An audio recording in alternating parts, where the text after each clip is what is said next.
நண்பர்களுக்கு வணக்கம். ரஜினி மக்கள் மன்றம். ரஜினி மக்கள் மன்றம் 31 டிசம்பர் 2017க்கு அப்புறம் தலைவருடைய அந்த அரசியல் வருகை அறிவித்ததிலிருந்து கொஞ்ச நாள்ல அதனுடைய பணிகள் ரொம்ப வேகமா முன்னெடுத்தாங்க. முன்னெடுத்து அவ்வளோ அழகா சூப்பர்பா இதுவரைக்கும் ஒரு மன்றம் ஒரு அரசியலுக்கு முன்னாடி ஒரு மன்றம் எப்படி இயங்கணும்னு இ அதுக்கு அடுத்த தலைமுறையினருக்கு நம்ம தான் ஒரு வழிகாட்டியா இருந்தோம். அதில எந்த மாற்று கருத்தும் இல்ல. ஸோ ரொம்ப வேகமா இயங்குனது கால சூழ்நிலையாலும் ஒரு சில என்ன சொல்றது எக்ஸ்டர்னல் ஃபேக்டர்ஸ்னாலயும் நம்ம அரசியலுக்கு வர முடியாத ஒரு சூழ்நிலை, அரசியல் கட்சியா மாற முடியாத ஒரு சூழ்நிலை அப்படின்றது உருவாயிருச்சு. ஸோ அதனால டிஸ்மேண்டில் பண்ணிட்டோம். டிஸ்மேண்டில் பண்ணிவிட்டு இப்போ அகில இந்திய தலைவர் ரஜினிகாந்த் அவர்களுடைய ரசிகர் மன்றத்தில எல்லாருமே ஐக்கியமா இருக்கோம். அந்தந்த மாவட்ட செயலாளர்கள் ரஜினி மக்கள் மன்றத்தில எங்கெங்கே இருந்தாங்களோ அவங்க எல்லாருமே இப்போ சூப்பர் ஸ்டார் ரஜினிகாந்த் அகில இந்திய சூப்பர் ஸ்டார் ரஜினிகாந்த் ரசிகர் மன்றத்தில் தலைவர்களாகவும் பொறுப்பாளர்களாகவும் அப்படி இப்படியே இருக்காங்க. ஸோ இது எதுக்கு நான் சொல்கிறேன் அப்படின்னா, இன்னமும் மவுசு குறையாமல் கிட்டத்தட்ட ஒரு 50 வருஷமாக ஒரு கூட்டம் இருக்குது அப்படின்னா, ஏறக்குறைய எனக்கு தெரிய 1992, 3 காலகட்டங்களிலேயே பதியப்பட்ட ரிஜிஸ்டர்டு மன்றங்கள் அப்படின்னு 40,000 மன்றங்களுக்கு மேலே இருந்தது. ரிஜிஸ்டர்ட் மன்றங்கள்லாம் என்னென்னா, நீங்கள் இந்த மாதிரியான மன்றங்கள்லாம் ட்ரஸ்ட்டாக பதியலாம். ட்ரஸ்ட்டுடைய அக்ரிமெண்ட்டை ரெடி பண்ணி நீங்கள் ட்ரஸ்ட்டாக பதிஞ்சு ஸோ கவர்மெண்ட்டில் ரிஜிஸ்டர் பண்ணலாம். இந்த மாதிரி பதியப்பட்ட மன்றங்கள்னு தளபதிக்கு அப்புறம் ஏறக்குறைய அந்த வீரா அந்த டைமில் பார்த்திங்க அப்படின்னா 40,000 45,000 மன்றங்கள் பதியப்பட்டது. இது உலகத்திலே எங்கேயும் நடக்காத வரலாறு. நம்ம தான் பண்ணணும். ஸோ அப்போ ஆரம்பித்து அப்பவும் இல்லை, ஏறக்குறைய தலைவர் வந்ததுலேருந்தே இருக்குது. 50 வருஷமாக இவ்வளவு பெரிய கூட்டத்தை 40,000 அப்போனா அப்போ அதுக்கப்புறம் என்னென்னு பாருங்கள். சூப்பர் ஸ்டாரினுடைய அல்டிமேட் பீக்லாம் பார்த்திங்கன்னா அதுக்கப்புறம் தான் வந்தது. அதுக்கு முன்னாடி 80ஸ்ல அதாவது கரெக்டாக 80 பில்லா வரும்பொழுதும் சரி, அதில் இருந்தபடி முரட்டுக்காலை இது எல்லாமே நடந்தது. அதில் எந்த மாற்று கருத்தும் இல்லை. ஆனால் அவருடைய அரசியல் அண்ட் சினிமா ரெண்டுமே சேர்ந்து ஒரு உச்சாணி கொம்பில் அவர் போய் உட்காந்து இந்தியாவிலே மிகப்பெரிய விரல் விட்டு எண்ணக்கூடிய நபர்கள் ஒருவராக மாறுறார் அப்படின்னா 95, 96 காலகட்டங்கள்லாம் அப்போ அந்த 2 வருடங்களில் மட்டுமே கிட்டத்தட்ட 20,000 25,000 மன்றங்கள் உருவானதாக இன்னமும் அதிகாரப்பூர்வ தகவல் இல்லை. ஆனாலும் மன்றங்களில் இப்பவும் சொல்லிகிட்டு இருக்கிறாங்க. அவருடைய முதல் மன்றம் மதுரையில் ஆரம்பிக்கப்பட்டது. கிட்டத்தட்ட அந்த மன்ற நிர்வாகி முதல் மன்றம் அவருக்கு ஆரம்பித்த ஏபி முத்துமணி என்றவர்கள் இப்போ தான் 2022 இறந்து போனார். உடல்நலக்குறைவால் இறந்து போனார். அவருடைய குடும்பம், அவருடைய மகள், அவங்களுடைய படிப்பு செலவெல்லாம் தலைவர் தான் பார்த்துக்கிட்டு இருக்காரு. ஸோ இது ஒரு மிகப்பெரிய நீண்ட நெடிய வரலாறு. இதில் பல எம்எல்ஏக்களை நம்ம உருவாக்கி விட்டுருக்கோம், பல எம்பிக்களை உருவாக்கி விட்டுருக்கோம். இன்னும் பார்த்திங்க அப்படின்னா பல கட்சிகளில் இருக்கிற பல பேர் இந்த மன்றங்களில் வேலை பார்த்தவங்க, இருந்தவங்க, வச்சவங்க. அது இல்லாமல் தலைவர் ரஜினிகாந்துக்கு அப்புறம் யார் யாரெல்லாம் மன்றம் ஆரம்பித்தாங்களோ, யார் யாரெல்லாம் நடிக்க வந்தாங்களோ, மன்றம் ஆரம்பித்தாங்களோ அதில் உள்ள தலைமை பொறுப்பும் நம்மக்கிட்ட ஏற்கனவே பொறுப்பாளர்களாகவும் நம்மகிட்ட ஏற்கனவே வேலை பார்த்தவங்களாகவும் தான். நீங்கள் விஜய் மக்கள் இயக்கமாக இருக்கட்டும், இன்றைக்கி உள்ள சிவகார்த்திகனுடைய மக்கள் மன்றம் வரைக்கும், அவருடைய இயக்கம் வரைக்கும் இன்றைக்கி எங்கிட்ட பொறுப்பாளர்களாக இருந்தவங்க இன்றைக்கி அங்கேயும் பொறுப்பாளர்களாக இருக்காங்க. அப்படின்றதெல்லாம் ஒரு லெகசி. ஸோ இது எதுக்கு நான் இப்போ சொல்கிறேன் அப்படின்னா, இந்த மன்றம் இன்னும் ஏன் இவ்வளோ எதிர்பார்க்கப்படுது, இன்னும் இந்த மன்றத்தை சுற்றி இன்னும் அந்த பேச்சுகள்லாம் ஏன் இருந்துக்கிட்டே இருக்குது அப்படின்னு நம்ம தெரிஞ்சுக்கணும். அதை நம்ம பெருசாக பூதாகரமாக பிம்பப்படுத்தினாலும் அந்த உண்மையை 4 பேருக்கு சொல்லணும். இல்லைனா அந்த ரஜினிகாந்த் என்ன பண்ணார் அப்படின்ற அந்த ஒரு வார்த்தையில் நம்மளை அடக்க வாங்கி தெரியுமா, ரஜினிகாந்த் என்ன பண்ணார், அவரால் முடிஞ்சதை அவருடைய சக்திக்கு மீறி இன்னும் சொல்லப்போனால் எல்லாருக்கும் அதிகமாக எல்லா பிரச்சனையப்பவும் பணம் கொடுத்துக்கிட்டே தான் இருப்பார். ஆனாலும் அந்த ஒரே வார்த்தையில் ரஜினிகாந்த் என்ன பண்ணார், அவர் கன்னடா அப்படின்னு முடிச்சிருவாங்க. அந்த மாதிரி இந்த மன்றத்தினுடைய லெகசியும் ஒரே பாயிண்டில் எங்கேயாவது சாதாரணமாக ஆக்கிடக்கூடாது. ஸோ அதை நம்ம சொல்லிக்கிட்டே இருக்கணும். அது நம்மளுடைய கடமை. தலைவர் ரஜினிகாந்த் ரசிகனாக இது பண்ண வேண்டியது என்னுடைய கடமை. பார்த்துக்கிட்டு இருக்கோம் உங்களுக்கும் இது ஒரு கடமையாக நான் ஒரு செய்யணும்னு அவங்கள்ட்ட ஒரு கோரிக்கையாக வைக்கிறேன். என்னென்னா, இப்போ ரீசண்டாக இருக்கிற மிகப்பெரிய கட்சிகள் எல்லாமே 2024 தேர்தலை இன்னும் 2-3 மாதங்களில் வரக்கூடிய தேர்தலை நோக்கி பயணிச்சிட்டு இருக்காங்க. இப்போ கூட ரஜினிகாந்த் மக்கள் மன்றத்தில் மாவட்ட செயலாளராக இருக்கிறவங்கள தன்னுடைய கட்சிகளுக்கு வர சொல்லி எல்லாருமே கேட்டுக்கிட்டு இருக்காங்க, பேசிக்கிட்டு இருக்காங்க. அது தரவுகளின் அடிப்படையில் நான் கொடுக்கணுன்னு தான் அவங்க முன்னாடி வந்துட்டுருக்கேன். ஏன் இப்போ அவர் அரசியல் இல்லைன்னு சொல்லிட்டாரு, அவர் தான் ஒன்றுமே இல்லை, அவர் தமிழன் இல்லைன்னு சொல்லிட்டீங்க, அவர் எதுவுமே இல்லை, அவர் எதுவுமே பண்ண மாட்டார், இன்னும் அவர் பயந்து போயிட்டாருன்னு பொய்யெல்லாம் சொல்லிக்கிட்டு இருக்கீங்க. அப்புறமும் அவருடைய மன்ற நிர்வாகிகள் உங்களுக்கு ஏன் தேவைப்படுறாங்க, எங்கேருந்து அந்த தேவை உங்களுக்கு வந்தது அப்படின்றது பார்க்கணும்ல. அப்போ உண்மை என்னன்றது மக்களுக்கு தெரியணும். அதுதான் என்னென்னா, ஒரு மாவட்டத்தில் ஒரு மாவட்ட செயலாளர், அதாவது ஒரு திமுக ஒரு அதிமுகவுடைய மாவட்ட செயலாளருக்கு ஏறக்குறைய ஆண் பார்விதம் ஈக்குவலாக, இன்னும் சொல்லப்போனால் அவங்களுடைய ஒரு படி மேலே தான் ஒரு ரஜினிகாந்த் மக்கள் இயக்கத்தினுடைய மாவட்ட தலைவர்களும். அது வந்து முதலாக நான் எந்த மாவட்டத்தை எடுத்துக்கிறேன்னா சிவகங்கை மாவட்டத்தை எடுத்துக்கிறேன். சிவகங்கை மாவட்டத்தில் திரு ராமேஸ்வரன் அவர்கள் அப்படின்னு சொல்லி அவரை பாஜக ஏறக்குறைய 3-4 வருடங்களாக ஃபாலோ பண்ணி இப்போ ஒரு வழியாக கட்சியில் இணைச்சிக்கிட்டாங்க. கண்டிப்பாக பாஜகவில் தனக்கு சீட்டு தர்றேன் அப்படின்னு சொல்லியிருக்கிறாங்க. அப்படின்றது வந்து நமக்கு தெரிந்த அல்ல, நமக்கு ரொம்ப அதிகாரப்பூர்வமான ஒரு தகவல். பாஜகவினுடைய எம்பி சீட்டு அவருக்கு கண்டிப்பாக உண்டு. அவர் கிட்டத்தட்ட 4 வருஷமாக தலைவர் ரஜினிகாந்த் அவர்கள் அரசியல் இல்லை அப்படின்னு சொன்னதுலேருந்து 3 வருடங்களாக அவரை ஃபாலோ பண்ணி ஒரு வழியாக அண்ணாமலை அவர்கள் இப்போ ரீசெண்டாக போன அவருடைய பாத யாத்திரை கூட இவருடைய வீட்டில் போய் உணவு அருந்திருக்காருன்னா பார்த்துக்கோங்க. அந்த அளவுக்கு முக்கியமாக பார்க்கப்பட்டிருக்கிறார். ஏறக்குறைய தேசிய கட்சிகள் இன்றைக்கி பெரிய கட்சி பாஜக, அதனுடைய தமிழக தலைவர் ஒரு அரசியலில் எந்த வகையிலுமே பங்கு பெறாத ஒரு ரஜினி மக்கள் இயக்கத்தினுடைய தலைவருடைய வீட்டில் போய் உணவு அருந்திருக்கிறாரு. ஒரு வழியாக அவரை ஃபாலோ பண்ணி இப்போ கட்சியில் இணைச்சிட்டாங்க. சரி, கட்சியில் இணையும் பொழுது திரு ராமேஸ்வரன் அவர்கள் எப்படின்னா அழகாக ஒரு வார்த்தை சொல்கிறாரு, ரஜினிகாந்த் அவர்கள் என்னுடைய தலைவர் ரஜினிகாந்த், அந்த வார்த்தை தலைவர் ரஜினிகாந்த் அவர்கள் அரசியலுக்கு வரேன்னு சொன்னார். அவர் பின்னாடி பயணிக்கணும்னு எல்லாருமே ஆயத்தமானம். அது கால சூழ்நிலையினால் அது வர முடியாமல் போயிடுச்சு. அதனால் அங்கேருந்து சரி அந்த மக்களுக்கு நல்லது பண்ணணும்னு அவர் ஊட்டி அந்த சிந்தனை வந்து எங்கள் மழுங்கடிக்கக்கூடாது நம்ம. ஏன்னா என்னை நம்பி ஒரு கூட்டம் இருக்குது, அவரை நம்பி எல்லாரும் நாங்கள் ஒரு கூட்டமாக இருந்தோம். அது கால சூழ்நிலையினால அது இல்லாமல் போயிடுச்சு. என்னை நம்பி ஒரு கூட்டம் இருக்குது, அதை அரசியல்படுத்தி நாங்கள் வச்சுருக்குறோம். அந்த அரசியல்படுத்துகிற கூட்டம் அந்த வேகத்தை அந்த உணர்ச்சியை அவர் வரலைன்னா கூட அதை அவர் சொன்ன பாதையில் ஒரு தேசிய நீரோட்டத்தினுடைய பாதையில் நான் எங்களை இணைச்சிக்கிறோன்னு நினைக்கிறோம் அப்படின்ற மாதிரி அவர் அழகாக ஒரு வார்த்தையை சொல்லி பாஜகவில் திரு அண்ணாமலை அவர்களும் அதுபோக தென்னிந்திய பொறுப்பாளர்கள் முன்னாடி போய் இணைஞ்சிருக்கிறாரு. இது நடந்திருக்கு. எதுவுமே இல்லாத ஒரு கூட்டத்திலேருந்து எதுக்கு உங்களுக்கு மாவட்ட செயலாளர் தேவைப்படுறாங்கன்னு புரிஞ்சுக்கோங்க. நீங்கள் தான் அதை பார்த்து புரிஞ்சுக்கணும். சரி, இந்த திரு ராமேஸ்வரன் அவர்கள் எப்படியானவர், அவர் எப்படிப்பட்டவர் அப்படின்னா, அவரை வந்து திருப்பத்தூர் பேரூராட்சியில் கிட்டத்தட்ட அவரை வந்து ஒரு வள்ளல் வாரிசு அப்படின்னு தான் கூப்பிடுவாங்களே. ஏன்னா அவருடைய தாத்தா திரு ஆறுமும்பிள்ளை அவர்கள், அவருடைய அப்பா திரு நாகராஜன் அவர்கள் எல்லாருமே வள்ளல்களாக இருந்தவங்க. சிவகங்கை மாவட்டத்தில் சிவகங்கை சமஸ்தானமாக இருக்கும் பொழுதே அவருடைய வீடு வந்து ரொம்ப பெரிய வீடு, மிகப்பெரிய எல்லாரும் மதிக்கத்தக்க ஒரு இடத்துல இருந்தவர். ஏறக்குறைய அவருக்கு வந்து ஒரு காலேஜ் இருக்குது, 200-250 ஏக்கர் பெரிய காலேஜ். அது ஆறுமும்பிள்ளை சீதையம்மாள் ஆர்ட்ஸ் அண்ட் சயின்ஸ் காலேஜ்னு இன்னைக்கு உருவாகியிருக்கிற, இன்னைக்குன்னு இல்லை இன்னும் ஒரு 50 வருடங்களாக உருவாகியிருக்கிற அந்த ஏரியாவில் உள்ள ஆர்ட்ஸ் அண்ட் சயின்ஸ் ஸ்டூடெண்ட்ஸ் முக்கால்வாசி பேர் அந்த காலேஜ்லேருந்து வெளியில் வந்தவங்க தான். நீங்கள் அவ்வளவு மிகப்பெரிய காலேஜ். அதை வந்து கவர்மெண்ட்டுக்கு அவருடைய தாத்தா ஆறுமும்பிள்ளை சீதையம்மாள்ன்றது அவங்க தாத்தா பாட்டி, அவங்க தான் அந்த காலேஜ் வந்து கவர்மெண்ட்டுக்கு கொடுத்துருக்குறாங்க. அவங்களுடைய இடம், அவங்களுடைய இந்த மாதிரி படிப்புக்கு எண்ணற்ற நல்லதை பண்ணியிருக்கிறாரு. அது இல்லாமல் சமூகம் பார்க்காம இந்த ஜாதி அந்த ஜாதி எந்த ஜாதியுமே, அதுதான் வந்து தலைவர் ரஜினிகாந்த் அவர்கள் சொல்லிக் கொடுத்தது.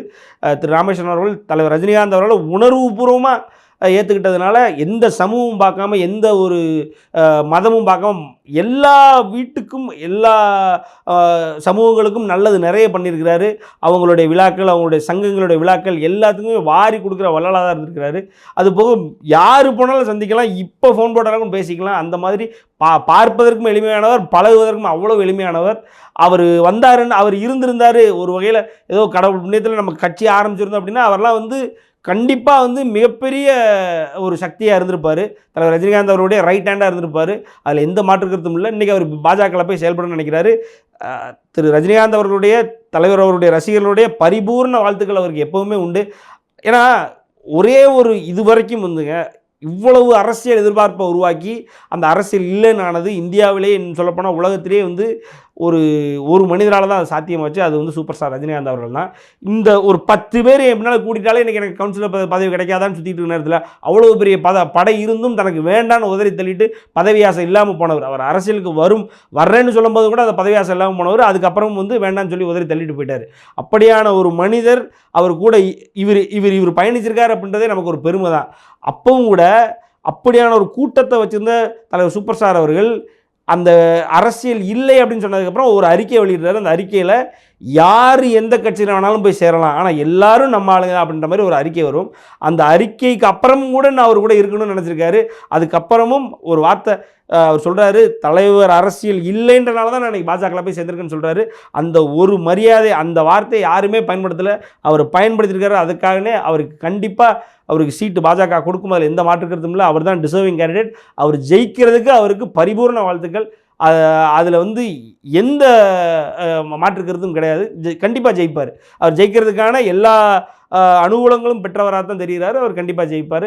அதை நான் சொல்லி கடமைப்படுறேன். ரெண்டாவது பார்த்திங்க அப்படின்னா, இதே ரஜினி மக்கள் இயக்கத்திலேருந்து சேலம் மாவட்ட தலைவராக இருந்த செந்தில்குமார் அர்ஜுனன் அவர்கள், அவரையும் வந்து ஏறக்குறைய 3.5 வருடங்களாக ஃபாலோ பண்ணி ஒரு வழியாக பாஜக வந்து தன்னுடைய கட்சியில் இணைச்சிருச்சு. ஸோ அவருக்கும் வந்து நம்மளுடைய வாழ்த்துக்கள். அவர் யார் அப்படின்னா, அர்ஜுனன் அப்படின்ற ஒரு திமுக எம்எல்ஏ, திமுகவினுடைய முன்னாள் எம்எல்ஏருடைய மகன் தான் செந்தில்குமார் என்பவர். அவரும் வந்து அள்ளி கொடுப்பதில் மிகப்பெரிய வள்ளலாக தான் இருந்திருக்காரு. மக்கள் பிரச்சனைகளை, மக்களுக்கு என்ன பிரச்சனை நடக்கும்ன்றதை முன்னாடியே ஆன்டிசிபேட் பண்ணி அதை போய் அவர் டீல் பண்ணதாக இருக்கட்டும். இன்னும் வந்து பிரச்சனைகளுக்கு எப்பவும் போய் குரல் கொடுத்தா, ஒரு சாதாரண ஒரு வீட்டு ஃபங்க்ஷன், எந்த ஒரு வீட்டு என்ன ஃபங்க்ஷனாலும் போய் நிற்பார் போல். இதெல்லாம் வந்து அங்கேருந்து நமக்கு கிடைச்ச தரவுகள். ரெண்டாவது, பண கஷ்டம், யாருக்காவது உடல்நல குறைவு, ஏதாவது ஒரு பிரச்சனை அப்படின்னா ஓடோடி போய் நிற்கிறவர். அது போக தலைவர் அவர்களுடைய ஏறக்குறைய 30 வருடங்களாக பயணித்து இன்றைக்கி பார்த்திங்க அப்படின்னா, தலைவர் அரசியல் இல்லைன்னு சொன்னோடனே பாஜகவினுடைய ஒரு கண்டினியூஸ் மல்டிபிள் ஃபாலோஅப்ஸ்க்கு அப்புறம் பாஜகவில் போய் சேர்ந்துருக்கிறாரு. இது நடந்திருக்கு. ஸோ அவருக்கும் கண்டிப்பாக வந்து சீட் கொடுப்பாங்கன்னு நம்புவோம். ஏன்னா அவருக்கு எந்த அளவுக்கு கிடைக்குது அப்படின்னு நமக்கு தெரியல. அவருக்கு சீட் கொடுப்பாங்கன்னா அவர் டிசர்விங் கேண்டிடேட் தான். ஸோ இதெல்லாம் பார்த்திங்க அப்படின்னா, இப்படியான ஒரு கூட்டம் இருந்திருக்கு. அந்த கூட்டத்தை வந்து தலைவர் ரஜினிகாந்த் அவர்கள் தெரிஞ்சும் வந்து பயன்படுத்தாமல் இருக்கிறார் அப்படின்றதுல தான் வந்து அவர் எங்கேயோ போயிட்டார். ஏன்னா இப்படி செலவு பண்ண ஆளுங்க கிடைக்கிறதுக்கு இன்றைக்கி ஒவ்வொரு கட்சிக்கும் பிரச்சனையாக இருக்குது. இப்போ கமல் கட்சிக்கெலாம் பார்த்திங்கன்னா செலவு பண்ணவே ஆள் இல்லை, இருந்தவங்க ஃபுல்லாக போயிட்டான். போனதுனால தான் இன்றைக்கி கட்சிக்கு ஏறக்குறைய திமுகவோட இணைச்சிட்டார். சரத்குமார் அவர்கள் சொல்லி பாஜகவோட இணைச்சிட்டாரு. கமலஹாசன் அவர்கள் சொல்லாமலே திமுக கூட இணைச்சிருக்காரு. அதுதான் உண்மை. ஆனால் செலவு கோடியாக நம்ம பேசணும் இல்லையா, அந்த திரு ராமேஸ்வரன் அவர்கள், அவர் அதான் நான் சொன்னேன், வள்ளல் பரம்பரை அப்படின்னு சொல்கிறாங்க. படிப்புக்கு மட்டுமே ஏறக்குறைய 2 கோடியிலேருந்து 3 கோடி செலவு பண்ணுறாரு ஒரு வருஷத்துக்கு அப்படின்ற ஒரு தரவு சொல்கிறாங்க. இதெல்லாம் வந்து எல்லாருக்கும் அமைஞ்சிடாது. அமைஞ்சும் கூட வேண்டான்னு உதறி தள்ளுற மிகப்பெரிய மனிதராக வந்து இந்த இடத்துல சூப்பர் ஸ்டார் ரஜினிகாந்த் எனக்கு தெரிகிறாரு. ஸோ இந்த 2 பேருமே ஒரு சூப்பர் ஸ்டார் ரஜினிகாந்தினுடைய மக்கள் இயக்கத்தினுடைய கண்மணிகள். இந்த 2 கண்மணிகளும் ஜெயிச்சு பெருசாக வரணும் அப்படின்றதுக்கு எங்கள் மனப்பூர்வமான வாழ்த்துக்களை நான் தெரிவிச்சுக்கிறேன். இது ரொம்ப முக்கியமாக நான் பதிவு பண்ணணும்னு நினச்சேன், அதான் பதிவு பண்ணிட்டேன். இன்னொன்று, நம்ம கோமாளி கூட்டம் இருக்க வழக்கம் போல் நம்ம விஜய் மக்கள் இயக்கத்திலேருந்து இந்த தாவேகா தமிழக வெற்றி கழகம் தமிழ்நாடு சக்ஸஸ் கிளப்பில் இருந்து அடி போட்டிருக்காங்க. யாருக்கு அப்படின்னா, நீலகிரி மாவட்டத்தில் அதாவது தலைவர் ஸ்டைலு எப்படின்றது நமக்கு தெரியும்.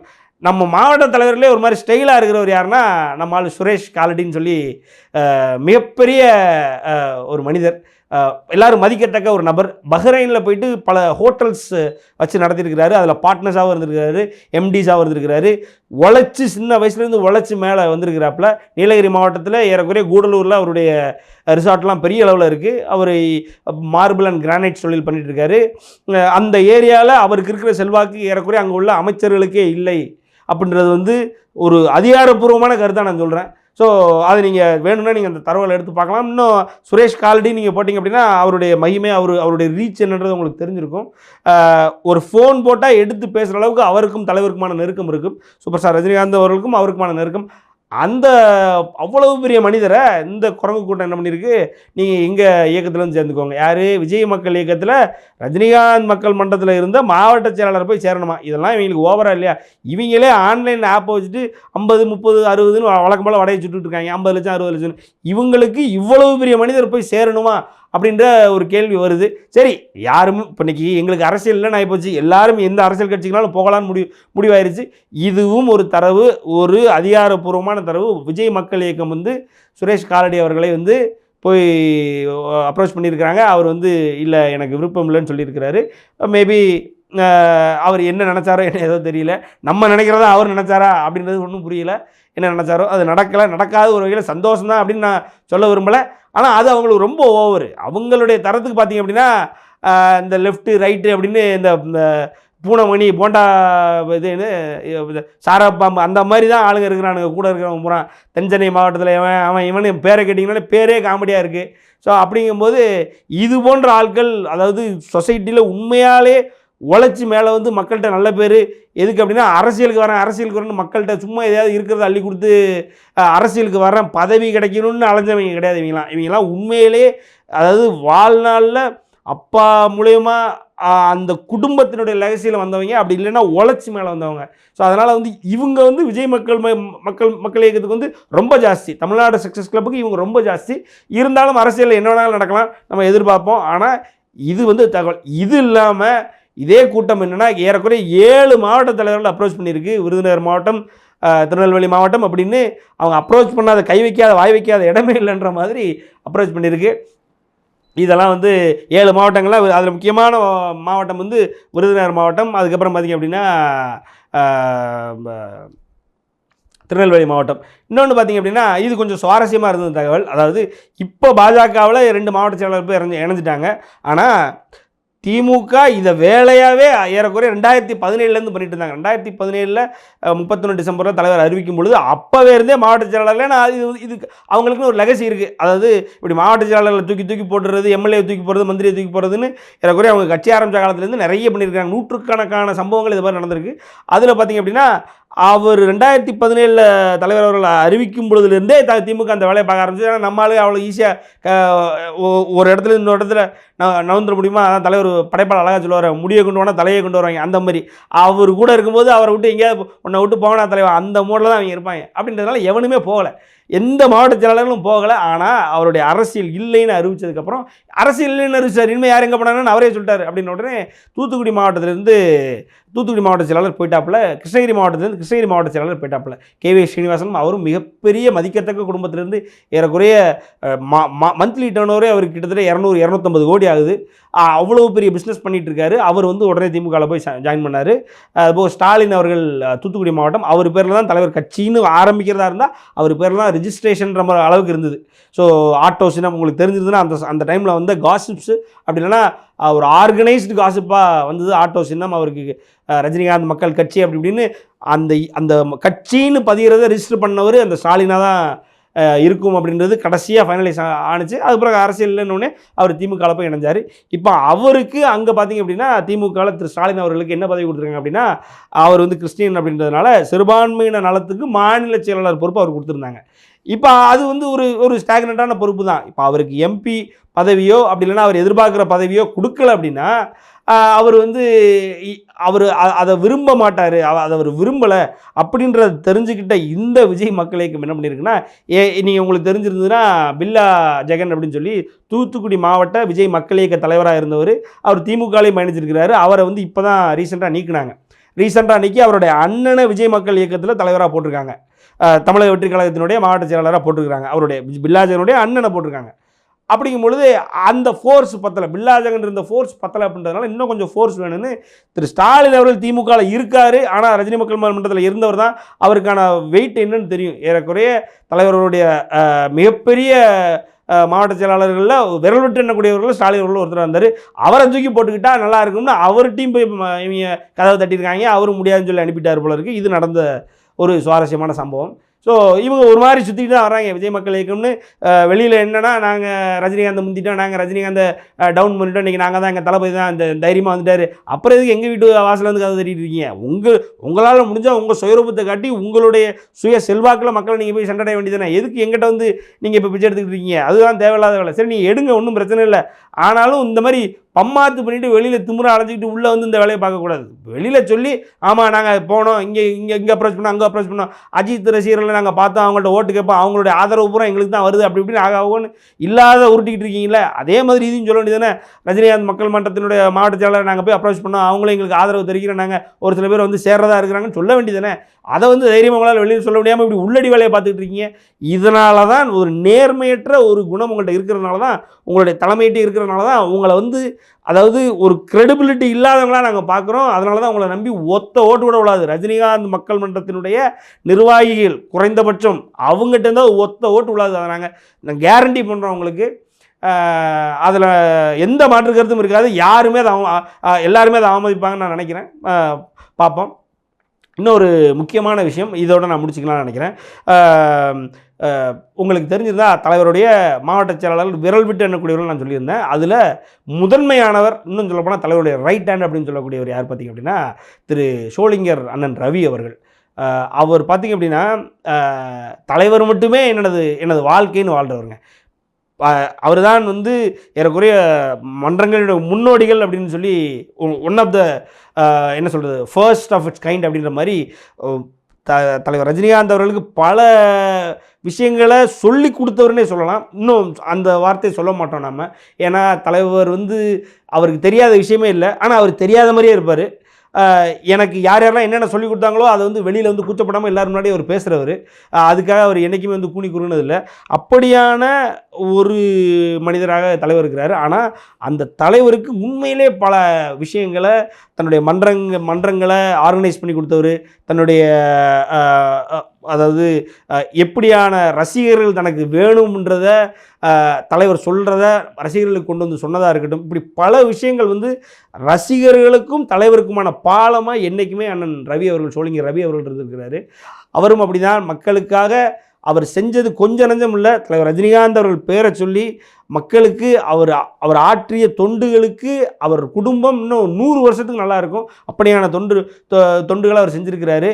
அவரை வந்து ஏன்னா இப்போ ரீசெண்டாக பார்த்திங்க அப்படின்னா திரு சுதாகர் அவர்கள், கலந்துன்ற சுதாகர் அவர்கள் தலைவர் ரஜினிகாந்த் அவருடைய மக்கள் இயக்கத்தினுடைய ஒருங்கிணைப்பாளராக இருந்திருக்கிறாரு, ரசிகர் மன்றத்தினுடைய தலைவராக இருந்திருக்கிறார். அவர் இறந்துட்டார். ஸோ அப்போ அந்த இடத்துக்கு ஒரு ஆள் தேவைப்படுது. ஸோ நேற்று, அதாவது ரீசெண்டாக நான் பேசும்பொழுது, மாவட்ட செயலாளர்கள் கூட பேசும்பொழுது அவங்க என்ன சொன்னாங்க, எல்லாருமா சேர்ந்து தலைவர்கிட்ட ஒரு கோரிக்கையை வைக்கலாம், சோழிங்கர் அண்ணன் ரவி அவர்களை வந்து பொறுப்பில் மறுபடியும் வர வைக்கணும் அப்படின்னு சொன்னாங்க. ஸோ இது வந்து எனக்கு ஒரு நல்ல கோரிக்கையாக தெரிஞ்சது. என்னென்னா அதுக்கு அவங்க வைக்கிற ஒரு விஷயத்தை நீங்கள் பாருங்களேன். அப்போ தான் உங்களுக்கு அந்த அதை மறுபடியும் அதை உருவாக்கணும்னு நினைக்கிறாங்க. எதுவுமே இல்லைன்னு டிஸ்பேண்டில் பண்ண ஒரு ரஜினி மக்கள் மன்றத்தில் இப்போ வெறும் ரசிகர் மன்றமாக செயல்பட்டு இருக்கு. அப்பவும் அதுக்கு ஒரு தலைமை வேணும், மறுபடியும் எதுக்கு எல்லாத்தையும் கிளப்பி ஏன் நினைக்கிறாங்க அப்படின்னா, அதுக்கு அவங்க ஏன் சார் என்ன சார் எதுவுமே இல்லைன்னு ஆகிப்போச்சு, இன்னும் தலைவர் இன்னும் ஒரு 5 படம் நடிப்பாரா, அதுக்கப்புறம் அவர் தான் வந்து ரிட்டையர் ஆயிடுவார், அவர் எதனால் மறுபடியும் எதுக்கு நீங்கள் மன்றம் தலைவர் வேணும்னு கேட்குறீங்க அப்படின்னு கேட்கும்பொழுது, மன்றத்துக்குள்ளேயே பார்த்திங்க அப்படின்னா நிறைய ரசிகர்கள் வந்து இன்னும் கஷ்டப்பட்டுட்டு இருக்காங்க. இன்னும் வந்து கல்வி செலவுக்காகவும் மருத்துவ செலவுக்காகவும் இன்னும் எவ்வளவோ குடும்ப கஷ்டங்கள் இருக்குது. அப்போ அந்த விஷயங்கள்லாம் வந்து தலைவருக்கு கொண்டு போகணும். அந்த தலைவருக்கு கொண்டு போய் தலைவர் வந்து நல்லது பண்ணுறதுக்கு என்றைக்குமே தயங்க மாட்டார். ஆனால் இது ஆர்கனைஸ்டாக நம்ம தலைவர் கொண்டு போய் மன்றத்தில் நம்மளுடைய ஏழை ரசிகர்கள், கஷ்டப்படுற ரசிகர்கள் அவங்கள பார்த்துக்கிறதுக்கு நமக்கு வந்து ஒரு ஆர்கனைஸ்டான ஒரு கூட்டம் இருக்கணும். அதுக்கு ஒரு தலைமை வந்து ஸ்திரமான ஒரு தலைமை தேவை. அதுக்கு சோழிங்கர் அண்ணன் ரவி அவர்கள், இன்னும் அந்த லிஸ்ட்டில் பார்த்திங்கன்னா நம்ம சுரேஷ் கலாடிலாம் கூட இருக்கிறாங்க. அவங்க 2 பேருமே, இன்னும் சுரேஷ் கலாடி அவர்கள்ட்ட நான் பேசும்பொழுது என்னை விடவும் அவர் வந்து ஒரு நல்ல கேண்டிடேட்னு அவர் அவ்வளோ ஒரு பெருந்தன்மையாக பேசினாப்புல, நீலகிரி மாவட்ட தலைவர்.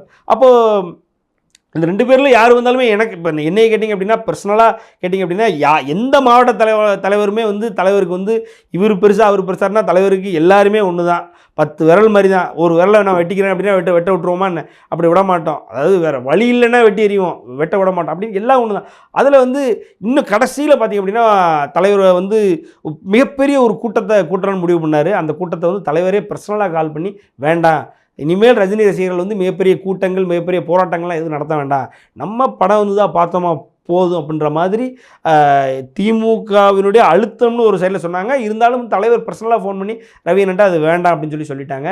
ஆனால் அந்த கூட்டம்லாம் நடந்திருந்ததுன்னா இப்போவும் நம்மளுடைய வெயிட் மக்களுக்கு இன்னும் தெரியும், மக்களுக்கு எதுவும் தெரியாமல் இல்லை, இன்னும் நல்லா தெரிஞ்சிருக்கும். அப்படியான ஒரு கூட்டம் நடக்காமல் போயிடுச்சு.